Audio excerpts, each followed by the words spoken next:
and I call the member for Wentworth. Thank you. I move the motion relating to household electrification in the terms in which it appears on the notice paper. Thank you. I give the call to the member for Wentworth. Thank you. Thank you, Deputy Speaker.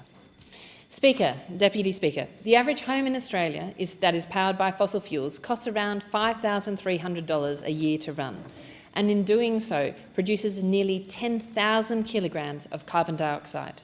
When you add that all together, it means households contribute more than 40% of Australia's carbon emissions. Almost all of this comes from the machines in our daily lives, the petrol cars, the gas stoves, the fossil fuel power plants that supply most of our electricity. This dependence on fossil fuel is hurting our planet, and as we are seeing right now, it's hurting our hip pockets too. Many families across Australia are in a never-ending struggle to pay their power bills, with gas prices skyrocketing because of a war in Ukraine. But the silver lining of this fossil fuel price crisis is that Australian sunshine hasn't got any more expensive. In fact, rooftop solar in Australia is the cheapest home energy available in the entire world. It is so cheap that even a magic power plant providing energy for free would not beat it on price. That's because the cost of sending energy over power lines is more expensive than energy that comes off your roof. This means we can reduce our emissions and reduce our power bills through electrification of our households, supercharged by renewable energy. And best of all, the technology we need to achieve this is available today. We already have access to high-quality rooftop solar, which can deliver electricity at an average of just 3 cents per kilowatt. We already have electric cooktops, which can replace expensive and polluting gas stoves. We already have household batteries and electric vehicles, which can provide all the power we need when the sun isn't shining. Even before this fossil fuel crisis, the economic benefits of electrifying our households, improving insulation and powering our lives with Australian sunshine were clear. In Wentworth alone, electrification means the average household could save over $3,000 per year and vehicle costs on home and vehicle costs by 2030. It means community organisations who install rooftop solar, like the Holdsworth Centre in Woollahra, who recently put on rooftop solar, can spend less on power bills and more on delivering services like childcare, dementia support and NDIS advice to the people who need it most. Deputy Speaker, our friends overseas have already realised this opportunity. In the United States, the landmark Inflation Reduction Act is accelerating the adoption of efficient, all-electric appliances in homes throughout America.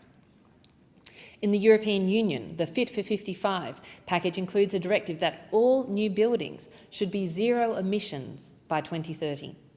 And in the UK, the Heat and Building Strategy will decarbonise all homes, commercial premises and government buildings by 2050. For too long, Australia has been a laggard on climate policy, but low-cost rooftop solar makes it possible for us to lead the world when it comes to electrification. And to achieve this, we need governments to make it easier to get off expensive gas and to electrify their homes with renewables. We need it to make it easier to overcome the upfront costs of these technologies and realise the benefits of cheaper energy in the long term. We need to make it easier to insulate our homes so that we use less energy in the first place. And that is why this weekend I'm bringing together our state MPs, local councils and the Smart Energy Council as part of Wentworth's first ever climate summit.